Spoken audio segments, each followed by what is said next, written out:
Hey everyone, having fun yet? Welcome to Open Mic Night at the Rit Lit Comedy Pit, where anybody can come up and try their luck at stand-up. Get ready to laugh, and cringe, and cry pitiful tears. And then when I'm off the stage, the comedians come in. First up, we have Rittopolis' favorite and only superhero, ready to throw some punchlines along with his punches, Captain Rit. Thank you very much, Donald. Now, just like any good superhero, I have a sidekick. So please welcome my ventriloquist dummy, Little Rit. Hello, I'm Little Rit. I dot the captain's T's and cross his I's. Shouldn't that be the other way around? You don't cross eyes, Little Wit. Oh yeah? Tell that to your two little Rits. Okay.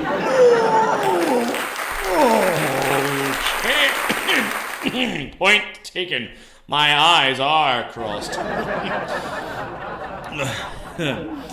So, Little Rit, I hear you came all the way from El Paso. What's it like down there in the wildlands? Oh, it's great, Captain. There's plenty of prairies and bushes and stones. Oh, it's the best. Wait, stones? Yeah, like these. Oh, man. Don't do that again. Anyways, that sounds like a beautiful landscape with the prairies and all that, and I'm sure there are some cacti down there as well. Must be real nice down there in the South Country. Oh, it is, Captain. And speaking of down south... All right, we're done. Give it up for the dummy people, and also his puppet, Little Rit. Our next stand-up describes himself as the great, the stupendous, the magnificent, and a bunch of other grandiose adjectives. Let's hear it for the famous story-cooking chef, Gaston Crayon de Papier, everybody! Oh, merci, everyone. And hey, Captain Rit, I know just the right sauce to go with those meatballs. So, believe it or not, this story-cooking business is not the first profession I have ever attempted. There were multiple things I tried. For instance, I first started training as an actor, but no one wanted to hire me. They were the most unprofessional filth, I tell you. Who would not hire me to star in their film, right? The system is rigged, I tell you, rigged! Right? So, I knew this acting gig wasn't for me the moment they wanted me to do this one scene. It was very tasteful, much like my story cooking. But you see, it was this mass nude scene. Okay, that's enough. Thank you, Gaston Crayon de Papier. But I am not done yet, Monsieur Donnell. Yes, you are. Give it up for Gaston, everybody. All right, finally. The last act of the night. It's the other half of the Rit Wit podcast, the wandering soul of the two twits, my brother from another mother, and all-around good guy, Matt David! Thank you, everyone. Now, you ready for this ultimate joke?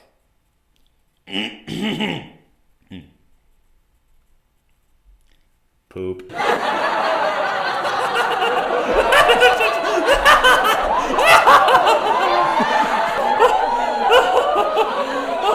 Oh God! Oh my God! Well, I don't think we can end any higher of a note than that. So that's it for us at the Wet Wet Comedy Pit. We now return to our usual broadcast. I'm still laughing. Welcome, fellow nerds, to another episode of the Rit Wit, the only show about writing ever. Seriously, there are no others. Go try to look for them. They don't exist. I can tell you this much, if you search for the word writing, you might find something. They're all fakes, but we are the only show about writing, that's for sure. When we say we're better than you, we really extend that far. So, we do extend that far, don't we? we've got huge There's nobody else to compare land. with, so... Oh, right.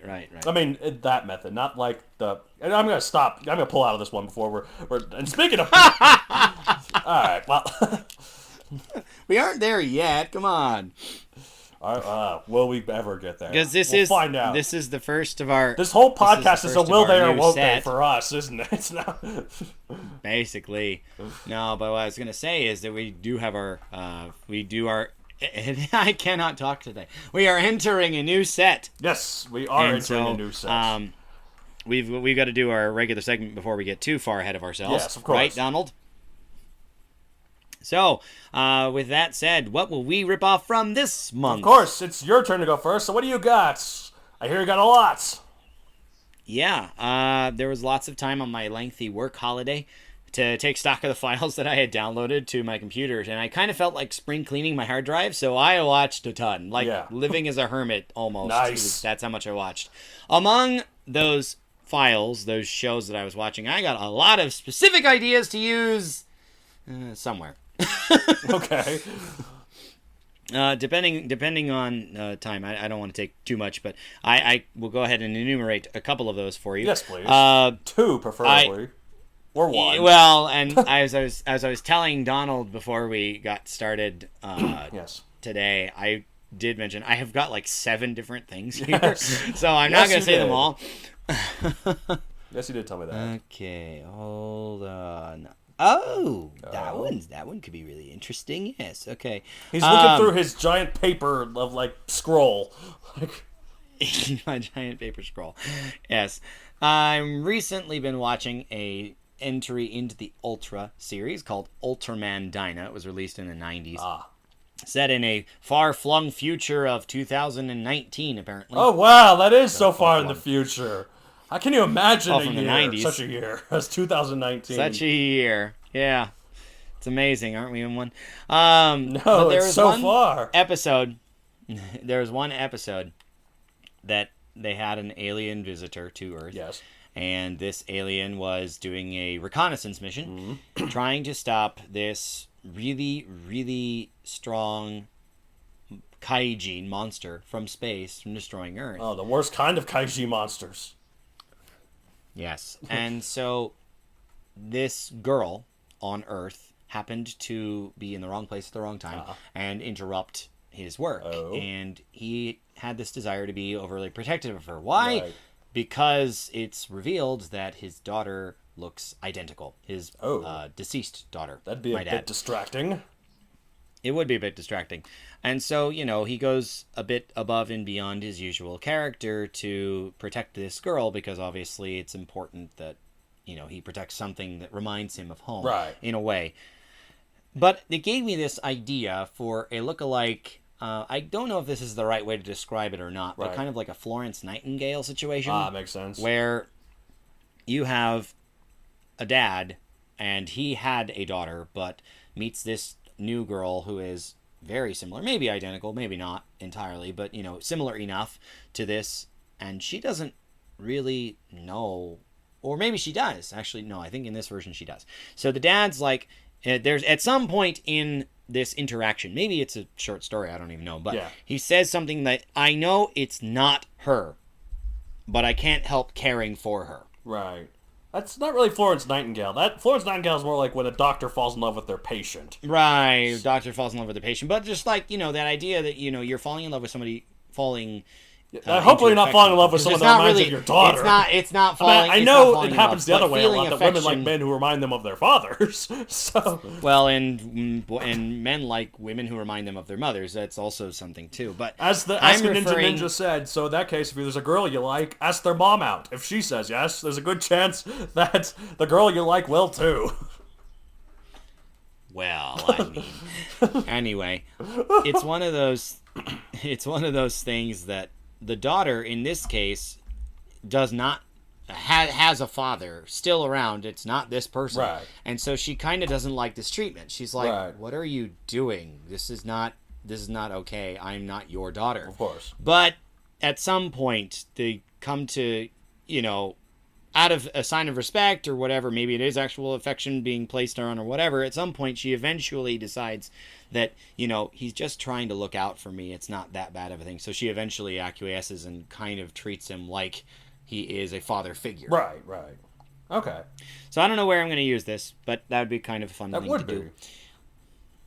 There's also one thing that is a bunch of different shows that I've seen that do this. Yeah. I can't remember which one in this set it was, but there is there's always in these tokusatsu shows, you have a large amount of grunts attacking one person, and inevitably you see that there's kind of like this ring surrounding somebody. Yes. And they're all so polite.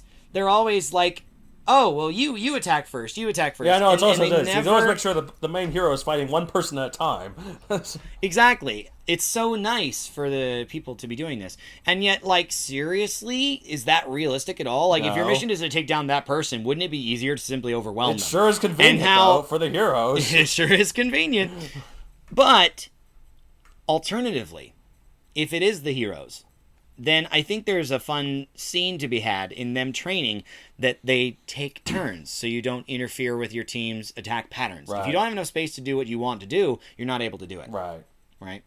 Okay. And so if you don't have enough room to move, yeah, maybe you'll have an easier time stopping this villain or this whatever you're fighting. Right. But, like, you know, if you're just going to inhibit your teammates, what good does it do you? Well, of course. So you can't learning, have that. they have to learn how to work as a team, learning how to, you know, I'm going to press my advantage here. Now this person will go after me, and they have this attack pattern. Yes. Or multiple attack patterns, Yes. so they're not as predictable. Right. But I need to use that somewhere. Okay. So that's my shtick, and I'm sticking to it. That sounds like there a good are plenty stick of others. to stick to. If we ever do Patreon, we keep talking about this. If we ever do Patreon, Need some maybe I'll more share some of the others. listeners before I feel comfortable with Yeah, it. I feel like if I please, did it now, we'd invite all have your maybe friends. one Patreon? Maybe two. I know that most shows really only have like a couple hundred at most, but I'd like to have maybe like 10 before I feel like I Before should... Potential ones before... Well, we don't know who would potentially buy in or not. I know some people who might. But anyway, there are plenty of others, and until I use them, I'll keep them down. So maybe I will record something special for those for those patrons and say, hey, these are some other ideas I had, but we don't have the time right now. Yes. I'm going to let Donald go ahead and talk about what he is planning to rip off from Oh, this well, one. thank you, David. Those were good stuff. So for me, it's a little late, but I finally started playing the PS4 exclusive Horizon Zero Dawn. You ever heard of this game? Mm-hmm. Yep, it's a fun one. It's an open-world action RPG that takes place in a tribal village in a post-apocalyptic Earth, where people are reduced to Stone Age tech and robotic creatures roam the wildlands, which, you know, they kill and use their parts to make armor and spears. Now, it's kind of funny. In retrospect, I time traveled a bit and ripped off some of this game because I wrote a story once called Mecha 1 that Oh, jeez. that had these things called Mechanimals. That's true. And they ripped off from me. Well, sure, right. Yeah, because That's I exactly what copyright happened. that idea. I copyrighted that. That's exactly what happened, Mr. Never Published, Never Finished Story. Yeah, for that one was never published and definitely was not finished. I think it was maybe 10 pages into it. But in those 10 pages, I describe the Mechanimals. So, you know, it's funny. All It's right, funny how you're I get safe. so petty when people steal from me. When this whole segment is about us stealing from other people. Exactly. I mean, not literally yeah. steal. We say rip off as a joke, but because everything's a rip off of Mostly. something else. So, but still, Exactly. There's no such thing as an original idea. It's how you combine them. it's always nice to remind listeners of that when after a while, because to make sure they don't think we're actually actively trying to rip stuff off. It's just No, I mean, come on. We don't want to be derivative. That's no fun. and we also Where's the creativity? I don't like legal battles. I'd prefer not to. I'd prefer very much not to be a part of one. So I prefer just avoiding conflict. same here, but alas, the world's a crappy place. So, anyways, so throughout the game, you learn bit by bit about what happened to the world of Horizon Zero Dawn to make it like this, and like just how bad the apocalypse beforehand really was. Like at first, you're thinking, okay, it must have been pretty bad. Where you know there's only a few traces of civilization. Like there's ruins of old buildings. But everything's like overgrown. It's like clearly, okay, it was bad, but they've recovered, right? No, it was far worse than you think it was. I'm kind of tempted to just kind of say what it was because the game's 2 years old at this point. If I can do a time code if you want, unless you don't want me to say it, David. I don't particularly... Like, I've learned more about Horizon Zero Dawn in the past couple of minutes than I ever knew prior. I know the name, but that's about the Yeah, extent well, of my basically, okay, so spoiler alert for Horizon Zero Dawn. Skip a couple of minutes ahead, if you care. So, the main character, Aloy, she finds the ruins of the old world, and she finds, like, data files and audio files and stuff. Basically, what we're led to think is that this apocalypse happened that killed a lot of humans and but left the world mostly intact, and so therefore nature could redistribute itself and then regrow across where the ruins of humanity. Turns out all life on Earth was killed, and it's only that the only reason they're here is because of a project called Zero Dawn that reseeded life on Earth after its total annihilation. Wow. So pretty heavy stuff. Yeah.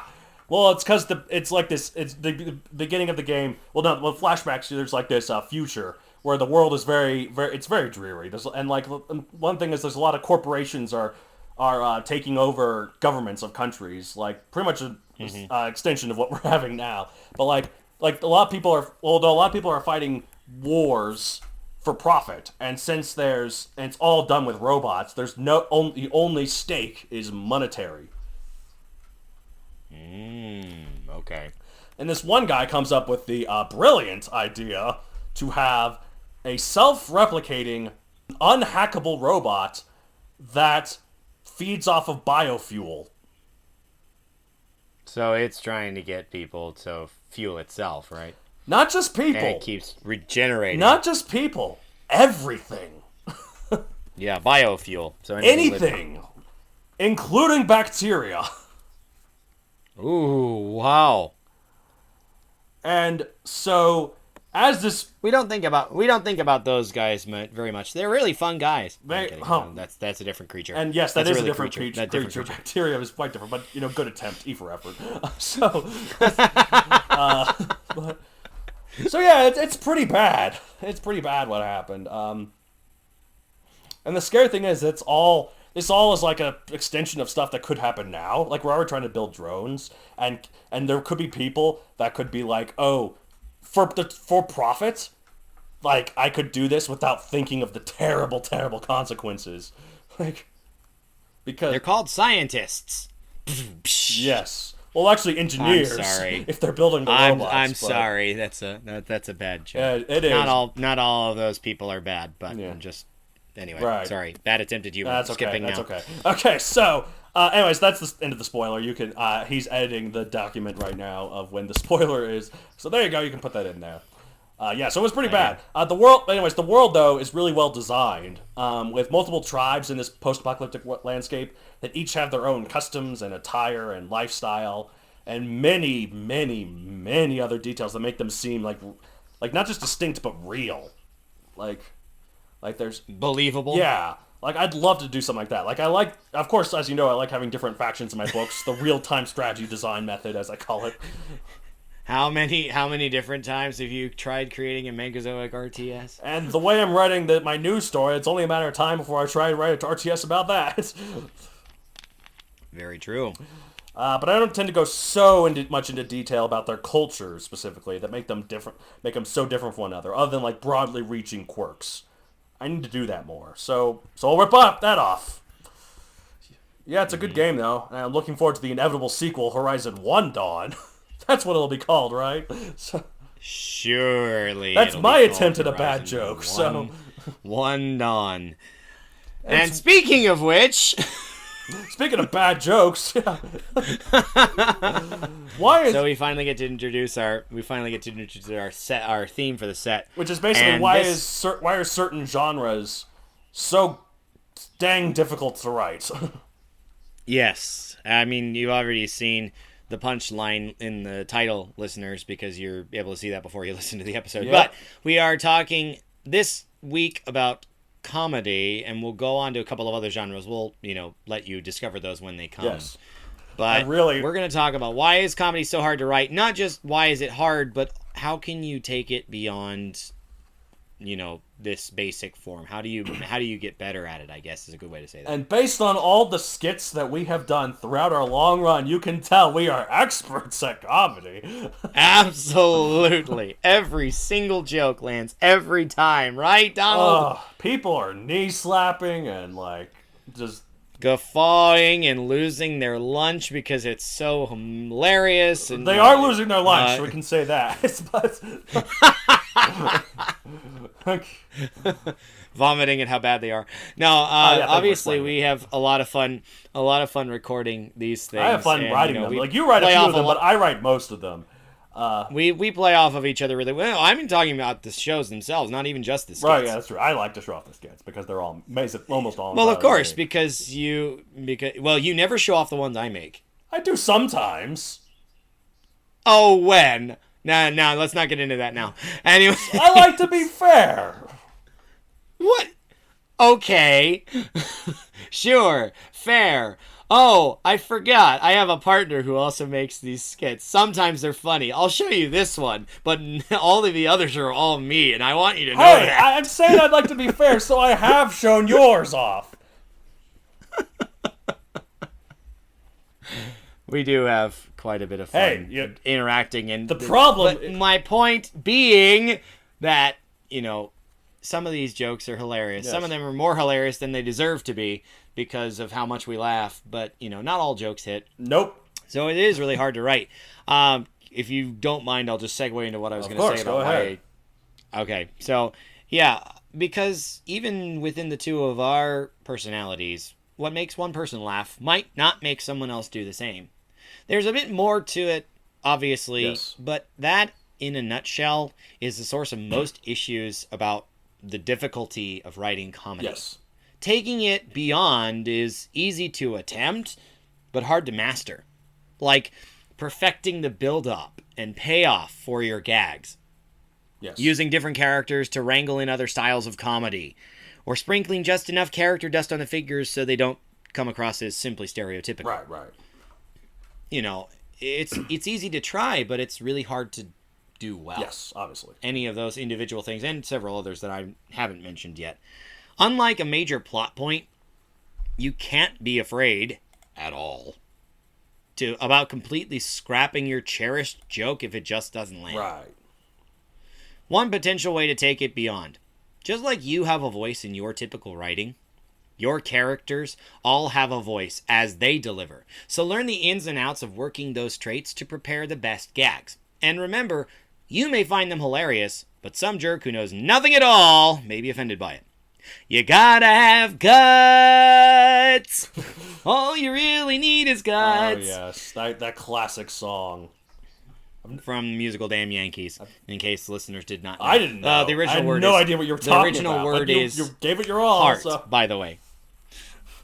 The original word of that particular song is heart. But here, if you don't have the guts to stick with your choices, then you're just gonna be rewriting all. Right. Ask any test audience ever. Yes. Anyway, for right now, I'll leave off at that. What do you got? Why is comedy so hard to write, Donald? Comedy is one of, not just hard to write, it's one of the hardest genres to write.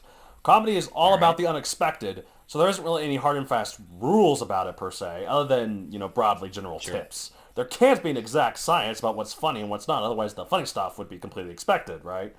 So, absolutely. And if the comedy fails, the work flounders so much more than if it's any other element. Like, think about how many bad comedy movies there are versus how many bad dramas. It's not because dramas are objectively better or whatever nonsense the artsy farts like to say, but because it's so much harder to write good comedy compared to good drama. And really, it's got to be from your heart and something you constantly work at to get yourself better. Like, I've worked at it my whole life. I've spent 99, some people say 100% of my life being unfunny. And so... Unfunny? Unfunny. But I've been building up to maybe teeter over the line of like, maybe this guy's a little funny. This most recent percent, you've been funny, but that doesn't include even all of our podcasts. So I guess we're on to something. Again, the reaction to this is either like crazy laughter or face and hands. So yeah, yep. So, head desk. Well, and I think your point about hard and fast rules too. Like, there are no rules for comedy. Anything goes. It's simply a matter of how the audience receives it. Right. I just think maybe like rules. Again, I guess they're more like guidelines, but it's like stuff like the rule of 3. 3 is often the funniest. Oh.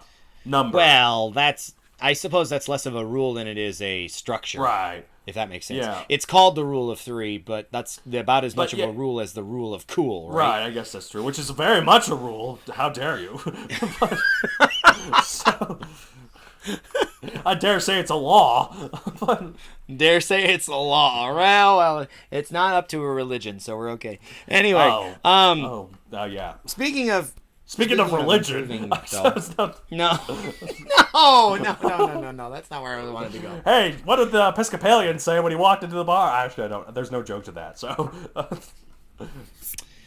what is it? The we're gonna tell an gosh. offensive I'm sorry. religion joke. I'm sorry. I can't remember the exact punchline, but that just brought to mind. Okay, hold on. I'm gonna interrupt with another joke. Episcopalians don't recognize themselves over the buffet table, and Catholic priests don't recognize themselves in an alcohol store, or something like that. Yeah, you clearly didn't know the punchline, but that's okay. All right, here's a joke. It's nothing to do with religion. Okay, so just one. I want to have one joke per point right. here. All right. Oh God, that's gonna be tough. I can do this. A snake charmer and a funeral home director got married once. Their bathroom towels were marked hiss and hearse. All right. It'd only work if the wife was the person at the funeral that's home. Implied. No, but then it'd be hilarious to you mine it for reverse humor, right? You like have a hers weird. is the towel for the snake charmer, and his is That just adds an unnecessary complication to the joke. But complication is sometimes really amusing to write. Now, not necessarily amusing to read. I'll admit that. Yeah. All right. So, what are some tips? Yes. What are some tipperoonies, tips, if you will, for help writers improve their overall comedy game? I figured I'd say it because you're first. So. Well, thank you. Yeah. More than any other genre, the guides you can find about comedy are hit or miss because obviously, personal taste is different, right? And the solutions are kind of random. Yes. Thus, more than any other genre, you need to constantly get feedback from a test audience of some kind. Best to crowdsource where you can. One person's laugh is another person's groan. Aside from that, practice your own verbal delivery on various types of gags until you can replicate it instinctually for your characters. Yes. If you can't reproduce it naturally, then how does it come across natural when you type it? Exactly. Like if it's forced, like if it sounds like something that you try to say like, oh, this moment has to have a funny bit. So what's a funny bit? What's a funny thing? So this one might be a little funny. I mean, that could work if you do it like that. But like, it works best if it's like natural, it flows with the scene. So. Well, particularly you're talking about flow in the scene, but I'm just talking about the flow of your own speech. If that makes sense. Yeah, that makes sense too. Okay. Well, so yeah, that's a good tip. Very funny. Very humorous tip there, David. I don't know if that's a humorous tip, but hopefully it's a helpful one. Hysterical. What you got? Well, listen to my very funny tip and try not to laugh too hard. What am I doing? That's What am I doing? That is a challenge. What the hell am I doing, David? That is a challenge with me, man. I'll tell you that. Okay, I've often said, and the listeners can probably tell, that I pounce on every joke opportunity I can, regardless if it works or not. Spoiler alert, it often... Whether it's appropriate or not. Spoiler alert, it often doesn't work. So, whenever I'm at work or at a social gathering or wherever where people talking to one another, I go for joke after joke, many of which are often garbage. However, throughout the years, my comedic chops have gotten better thanks to seeing what kind of jokes land with people versus what kinds don't. Like, you gotta be like spur of the moment, and so that's gonna be really hard for someone like me, like to try and get that knack. Like one time at work, someone I'm pretty proud of this because a lot of the people I was working with laughed, so therefore it worked. Someone was ordering at my very successful, very famous coffee shop. Someone was ordering through the drive-through. And they said they wanted their drink, their latte or whatever, they wanted extra hot. Like, not just like the extra hot button we have, like even hotter than that, like extra, extra hot. And I said, got it. It'll be practically... Add hot sauce? Well, no, I said, got it. It'll be... What I said back was like, okay, got it. It'll be practically lava. Anything else? people like laughed, which I thought was kind of funny. Sometimes it's funny when people laugh at my jokes. I'm like, that wasn't that good. That was one of those times. But Well, sometimes you don't appreciate the impact of a joke until you realize that the audience is responding well. Alternatively, sometimes you think it's the stuff and they don't respond. there's definitely been jokes, even in my writing, that like, and especially like in these skits too. Well, not especially, but like sometimes in these skits too. There's a joke that I do sometimes that doesn't land, and every time I play it to people, people don't laugh. I'm like, well, gotta write that down. That not that kind of joke. So, And again, because personal preference is what it is, there are going to be people who love knock-knock jokes. There are going to be people who like puns. Me in particular, raising my hand. I do feel a little better in that a lot of jokes that don't land in our skits isn't so much that people don't find them funny. I don't think they realize they are jokes. so they don't know how to laugh. So they don't know how to laugh. well, they don't That know is when. a travesty. Okay, sorry, they don't know when to laugh for that particular instance. As you can see, listeners, we just kind of go off of each other. Yeah. One of the things that I'm actually really, really proud of this accomplishment, even though technically it's not really my accomplishment to brag about, is that with one of the older versions of Megazoic, one that never got published, we ended up doing a spoof version of it where we cast ourselves as directors in this. And so as director, we did director initial based on our last name. So not our middle names like And Donald so- and David. So it's Director S and Well, Director because H. those are and director H, yeah, and so we insert ourselves as if we're trying to make this into a movie because, of course, Donald is always fascinated with trying to make scripts and stuff. But, so literally, the writing sessions would consist of I'd be sitting somewhat in the vicinity, and he'd be at the keyboard typing, and just as soon as I saw a joke and thought of something else, I would just throw it out, and most of the time that I said something like that, he'd put it in. Yeah, and sometimes there'd be times where you were typing, like not as often because I liked being at the wheel. Not as often. You're absolutely right. But well, a lot of times we'd spend the night and we'd have sleepovers a lot, and there'd be times where I'd be in bed and you'd be writing it. So I don't remember doing that with the Megazoic spoof, but we started writing it when we were about to go to bed, and I fell asleep, and you just kept on your writing session. So fair enough. When the muse hits, you do not let the muse go quiet unless you have no choice. okay, hey, so ready for my joke for this session? Sure, it's not a purple kumquat joke, I promise. Oh, please, thank God. Okay, it is a fruit joke, so that's why I wanted to warn you that's not a purple kumquat joke. Okay, so all right. This guy walks into a bar, and he has an orange for a head, like the fruit orange for a head. And then he's like, "I'll have this drink." And the bartender's like, "Sure, yeah. I'm sorry, I gotta ask, what's with the orange for a head?" And he's like, "Well, okay, so I was walking down the beach, and then I saw that a magic lamp washed up to the beach, drops up to the shore, so I got it, rubbed it, and a genie popped out. And the genie was one of those pretty literal genies, so I had to be very specific about what I wanted. So I was like, okay, I'd like $1 million in credit, but in credit, wow. put in directly into my checking account. And so the genie's like, okay, boom, done, perfect. And then the second wish, she was like, okay, I'd like the most beautiful woman that I think is the most beautiful woman in the world, like someone to my tastes, who is madly in love with me, to appear right here, and then we'd get married and it'd be happy. And he's like, okay, boom, done, perfect. Then finally, he's like, okay, I don't want you to mess this up. So with his new wife there, yes, his new wife, all of his money. He's like, okay, I don't want you to mess this up. I would like an orange for a head.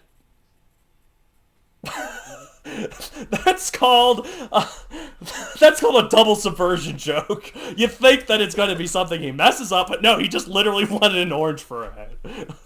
Oh my God, that is really intriguing. I don't know what it is about jokes that common settings for jokes being bars. Why is that a thing? And also genies are a very common thing, which genies are common because some of them can be jerks and find any loophole they can to exploit and also, your wish. There's naturally three beats to it. So, and I'll get to that. Well, there's that true.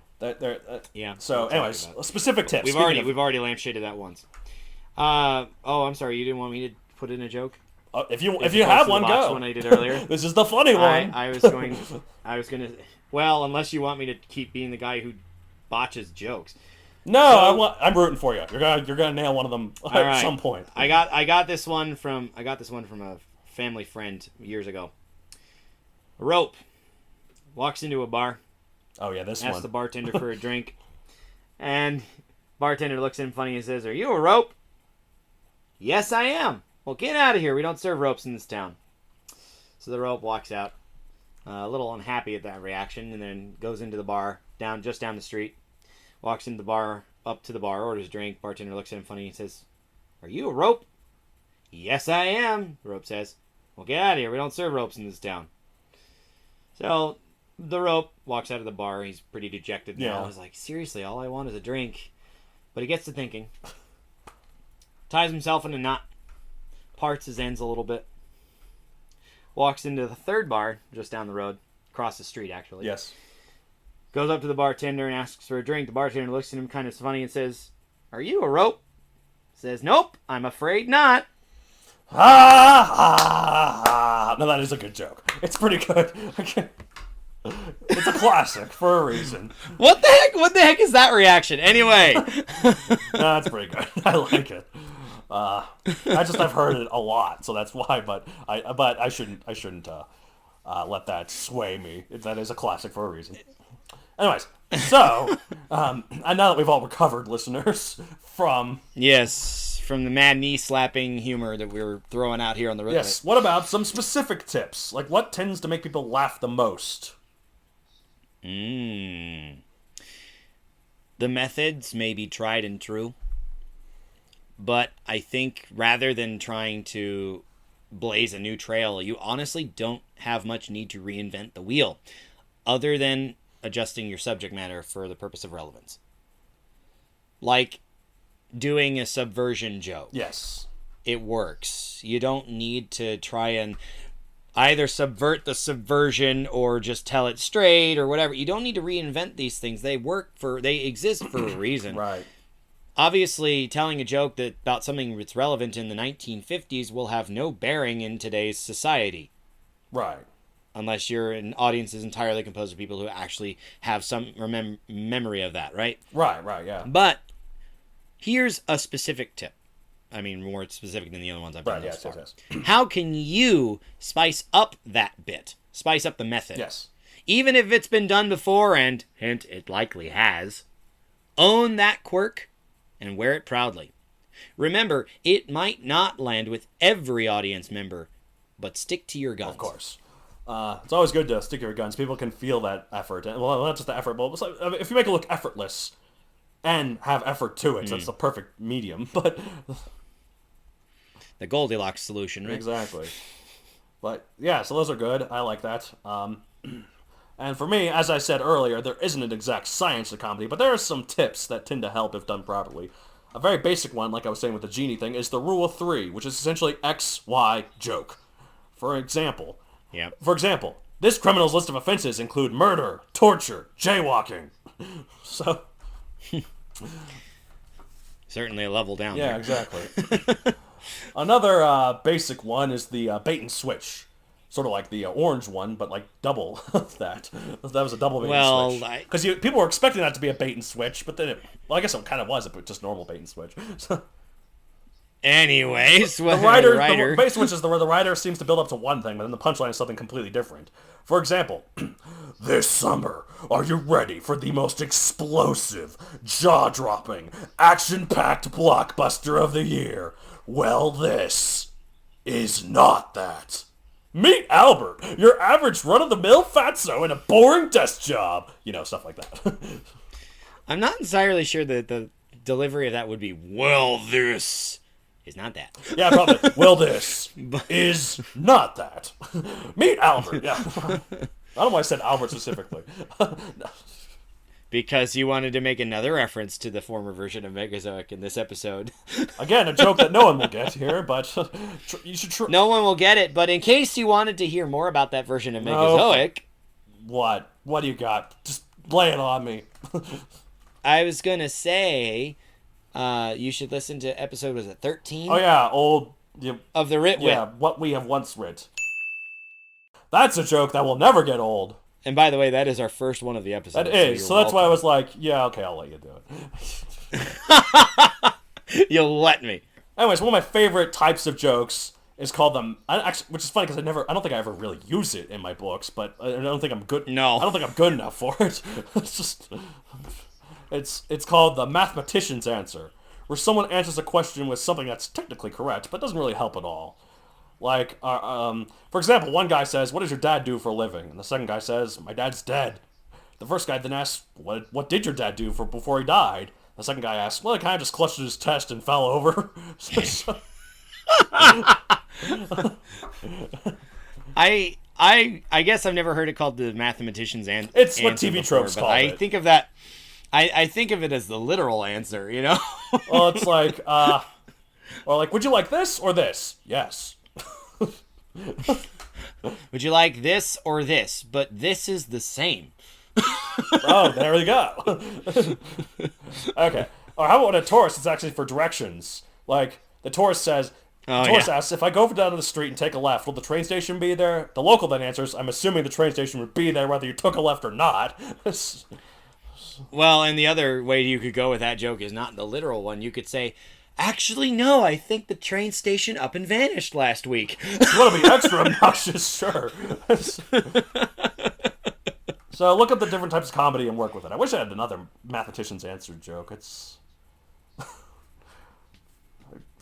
Well, I'm not going to do another joke for the end of this one, because I've already done plenty for this part, so I'm just going to... Well, in the middle of it, I suppose. Yeah, I'll leave it be, too. Okay, so how does one get in the funny zone without forcing it, like that?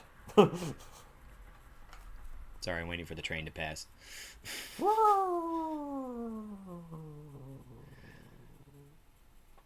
I saw this prompt for a question, and I thought about one thing, and that is that when we have our sessions, whether it was writing that spoof, as we talked about earlier, right, or, other comedies in my past, that sometimes just going whole hog and trying to simply go hog wild on jokes, right, forcing it and coming up with more punchlines than you need could actually be a decent technique. I mean, rapid fire tech, yeah, it doesn't, like, eventually one of those bullets is gonna hit.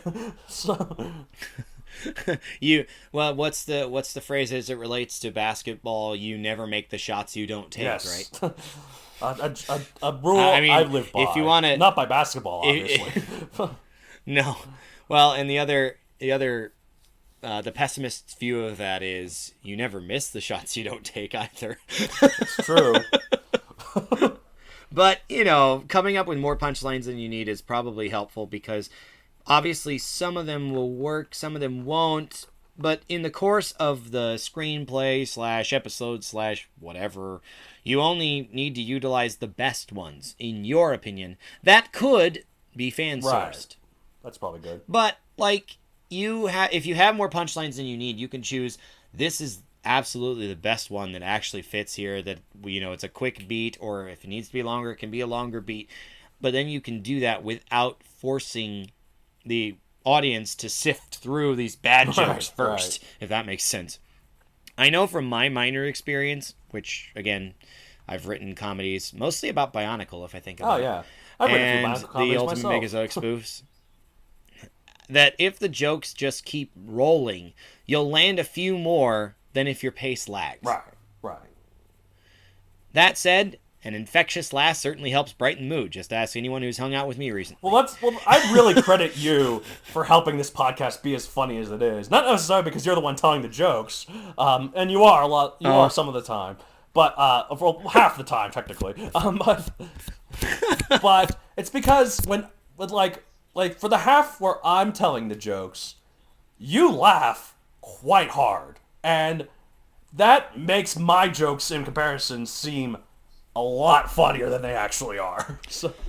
Well, and that's the thing. Like, even if you're the only one laughing at the bit, if nothing else, what I've noticed with an infectious laugh is that people start laughing at you. Right. I mean, yes, if your ego doesn't mind that, then it's just hilarious. No, I definitely agree. Like there's this the podcasts I like to listen to. I like to listen to podcasts that are funny. Sure. It doesn't matter what the subject matter is. If they're not funny, I'm not really interested. I think they're boring otherwise. But Well, and alternatively, if the subject matter is something you're highly passionate about, Right. then I guess the delivery is only I listen. secondary. But My buzz podcasts I listen to are the ones that are both. They're about subject I'm passionate about that are also funny. So yes, um, absolutely, but that happy medium. there's several podcasts that I've tried to listen to that like I don't really. It's not because they're not funny. Like I don't think they're funny, but they think they're funny. Like, but the thing is, they say jokes, and they never laugh at them. They just keep going. Like, it's not. You can't. It's not that they're not being straight about it. Like, you can hear the smile in their voice. There's a difference between playing the straight man and simply not acknowledging. Yeah, the like joke. they you can hear the smile in their voice, but they never laugh. So I don't like it. It makes them seem smug, honestly. Like, it makes them feel like that they think they're really funny, because I can tell by the inflection of the voice they think they're making jokes. But the fact that they're not laughing at them, that they're just like, oh yeah, like that, like it's like I can't laugh along, because if they're not willing to laugh at themselves, we say that we are better than you listeners. They think that they are better than their listeners. yeah, and as arguably do we, but but we say it. Yeah. I mean, anyway, no, and people know we're not serious. I So mean- at least they hopefully they know. But, at least hopefully they don't. But, like, we like, yeah, like the fact we that- hopefully are making a difference. but like the fact that they're not laughing at themselves makes it hard for me to laugh with them.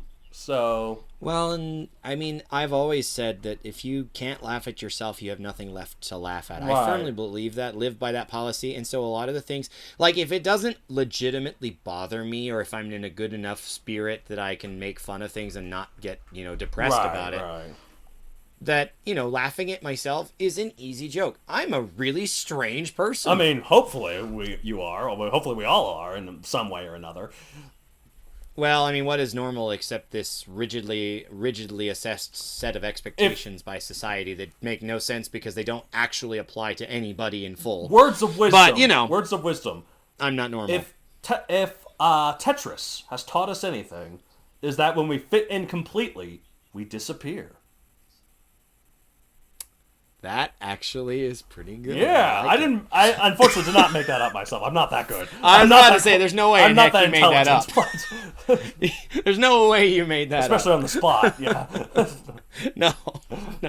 Okay, so anyways, that So yeah, without forcing it, how does one get into the funny zone? And I don't know if I want to say funny zone is just like in that mood to write comedy Right, either. I right. think it's like, jokes actually landing, I suppose, is what I think. right. I don't Well, know if that's like what you think. like I said, I try to get in the habit of making jokes at work, at school, at the dinner table, or anywhere where I have an audience. Find out what clicks with people, what doesn't. Oh, you mean even in the bathroom with yourself in the mirror? No, I'm not. I should, but I don't. Because Well, I was about to say that's an audience, and every time you laugh, that person will too. yeah, I think when I write, I write what I think is funny too. So, but I don't literally go up to a mirror and tell jokes to myself, but figuratively, I kind of do. Okay. Sorry. No, of course, it's a good thing to say. Obviously, different people have different senses of humor, so what lands for one person doesn't necessarily land for everyone. But for me personally, I've managed to have the comedy bits of my brain turned on at all times. Now, obviously, if I'm really sad. You mean there is an off switch? I think the point is there isn't.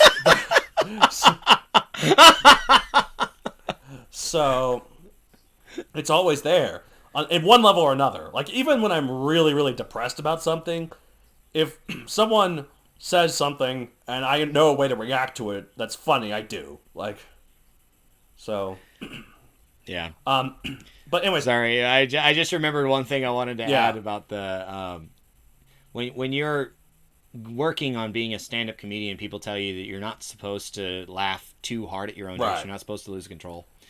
I would be a terrible stand-up comedian because I think everything that I'm trying to say that is funny or feels like it's funny is supposed to be stupid funny, and so I laugh like mad. Like that last joke that I made. Right. It probably doesn't land for everybody, but I just start laughing hysterically of at myself. course. They're not laughing at the joke; they're laughing at the maybe laugh. we're not really that qualified to do this episode because, like, I've done open mic once and I bombed hard.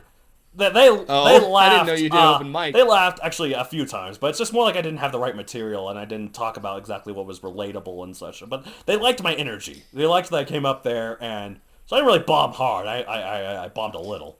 Well, I mean, it's easy. It's easy for me to think that, like, honestly, we were talking about doing the open mic night skit for a little while, and Yeah. I did this monologue with myself, practicing as if I were actually doing it nice. as my own self, not as Captain Rit. And I was just thinking, and you guys only have to deal with me for about 10 minutes before we get to the real comedians, so don't worry. Basically, yeah. But anyway, so yeah, but basically, yeah. So so I have the comedy bits in my brain turning on at all times. I've worked for that. I've worked to reach that point for many years. And did that involve a lot of forcing it to grow, or do you take things slowly enough that it develops, but it just takes a lengthy time? Both. So, I lately I've noticed when I make jokes, they land a lot more of the time, especially with people that I know they're and honed it. Like my family and whenever my sisters come in to visit, I know how to make them laugh. So, and for a lot of you've refined your technique. I know certain jokes that work for a lot of people. Now, obviously, not every joke works for everybody, or not even. Sometimes there's hardly any jokes. Like not even one joke probably works for everybody. So. I mean, come on! All of those racist jokes make everybody laugh. Oh, no, I'm sorry. There's one joke that does make everyone laugh, and that was when you're like, poop. I mean, that's hysterical, right? So hysterical, I can barely breathe right now. I mean, you think you're going to say something, and then you just say poop. It's so funny, right? Well, and this is the thing that's really weird to me, too. Like, for some reason, that inner child, we never grow out of that. Bodily functions are always hilarious. Kids are willing to openly laugh about it. Adults still laugh. They're just not as vocal. Right. That makes sense. Anyways, actually, like every time, I can't even think about how many times when I was in college, because I studied with a bunch of future educators, and they're always talking about, they go into these classrooms and how kids are laughing at every time somebody farts audibly, and all of these awful like sneezing fits and burping contests and stuff, and how everything's funny. Anytime you say anything like that, all of the kids lose their as crap. Do quite a bit of adults, because it's so funny. But the adults, as you guys will find out in a couple episodes later. Well, and this is the thing too, is like, if you look closely at these adults, you can see them hiding a laugh with their hands, smirking. It's not like they're not laughing; they're just not laughing as wholeheartedly. Right. But certain things are always funny. So, anyways, so most of the humor scenes in Megazoic, as well as the skit when I'm writing the skits for this podcast, like I've written all that on the spot. Like as I'm writing the scene, I'm like, okay, there needs to be some banter here. Let's say I'll do this and then this and this, and it just comes naturally to me. Like, work your way toward making it feel natural to you. Yeah, I'd say in my own writing too, I end up writing a lot of banter. I commit the sin of having way too much banter. I mean, to be fair, you do that for everything you write. Your things are very... Sorry. True. That was a bit of a True. Hard shot. I'm sorry. That was a bit of a shot below the belt. No, hopefully... but in all seriousness, I do love writing banter, because it gets... This is how I get into my characters' heads, and it's not specific to comedy per se. It's more general, but getting into their characters, seeing how they interact with each other, that kind of stuff is fun to write. And for me, it's really fun to read too, because you can tell the author's having fun with those characters. When at times come to trim down to keep the pace light and stuff, I commit the second sin of caring too much about that banter to want to cut it. Right. No, I get that. Like, I really want this dialogue. Is it necessary? No. I want to keep it, though. There's actually been a few times where I've had to delete banter or certain things because I'm like, this isn't the time, unfortunately, for it, so... Well, and something else to throw out, too, is there a right time and a wrong time for jokes in general? I guess I'm going to go ahead and jump the shark here, and because you say something about that in your next note. Yeah, I do. So I was going to I can segue to this next thing. Like any other miscellaneous tipperoonies. Yeah. Well, since we're talking about that thing, should I steal your thunder, or should I just let you go first? I mean, this episode's already over almost an hour long, so go ahead. Okay. Well, like, obviously, not all comedies are supposed to be funny, but no story is always 100% of the time joke-a-palooza. You can't even breathe. You're laughing so hard. Funny, right? There are serious moments, and so the balance of those. Yeah, that's always what I say. Is Yeah, essential. like that's like the. Sorry, No, it's fine. Well, Like, and I kind of have it here too. They'll go through spells of hilarious, and on the other end, incredibly serious without much warning based on other events in the story. So, lean into that tension, that contrast to humanize your characters. Right, that makes sense. Now, what about in terms of the moments where it like is funny, like it's supposed to be funny though? Well, yeah. I mean, if it's supposed to be funny, then go hog wild, because why Right. not? No, I'm trying to help. I didn't really do it too well. I'm trying to help segue into your first bit of your. Okay. But if you have too much, then you have to kind of think like a producer of stand-up specials. Obviously, if you've seen the stand-up things that they put on Netflix recently, I don't know if Hulu has them or other various. I've definitely streaming watched sites those a have lot. They're pretty that good. kind of thing. And they're funny, but I don't think we realize seeing the finished product just how much gets cut. Right. Yeah, I'm assuming it's definitely edited. If there are dead spaces because an audience didn't react too much, would you really keep the bit in? Right. That said, this is where that crowdsourcing thing comes in, because you, being the only audience, is trouble. Yeah, absolutely. As your sense of humor is different from anyone else's. And so if you think it's funny, but you don't, cross-reference that with anyone else, then you leave it in because you think it's hilarious. But then they don't react. Then you just have crickets, and nobody gives a crap. Right. Big crickets, cricket chirping you can hear because nobody's making sounds, right? I knew what you meant. So, thank you. If you want comedy, you should choose the final product as your best cuts. Right. Not just leaving everything in because you want to. Comedic taste is subjective. Yeah, obviously. Because that's true, you probably don't need to always have pages on pages of banter without interruption. Right. Unless the interruption is where you're mining humor. Right. I mean, even your funniest characters aren't always amusing. After all, they have to sleep, right? Right. Well, like what you were saying, and the thunder you were stealing, and I will take that back now, if you please. Go ahead. So like, yeah, you definitely got to find the balance. Like, comic relief is called such because it's meant to relieve tension, but beware doing it so often that you eradicate all the tension. I'd also extend that to so much. Yeah. Like, even just that you eradicate. Yeah, you need to still have not just any tension, but some, like enough attention. Like, certain moments are meant to be serious, so let those moments land. Like, as I've always said, like, the best stories have contrast, where the humor and the drama balance and enhance each other.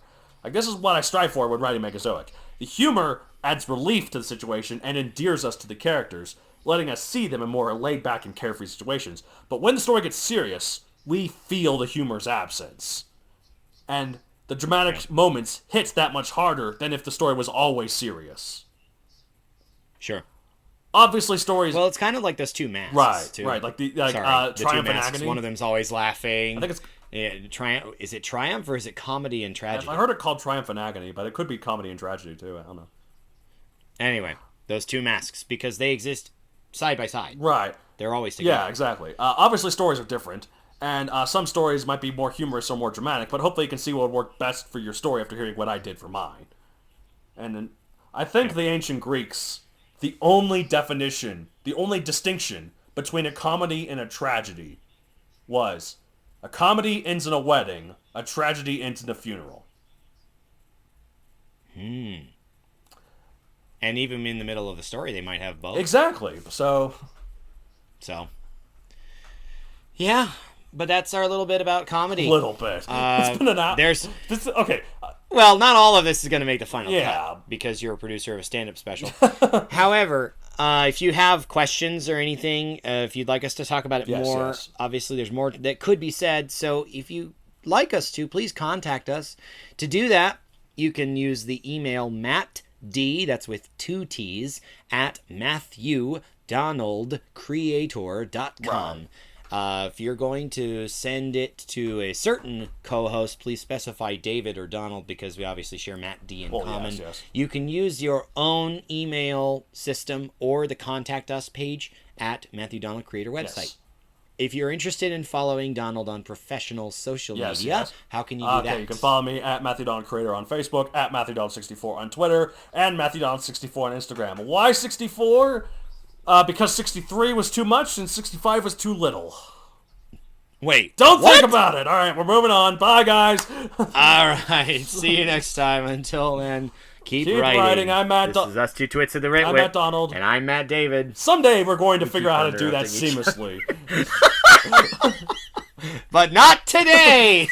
Until next time, listeners, keep writing. We'll see you next week. Sayonara.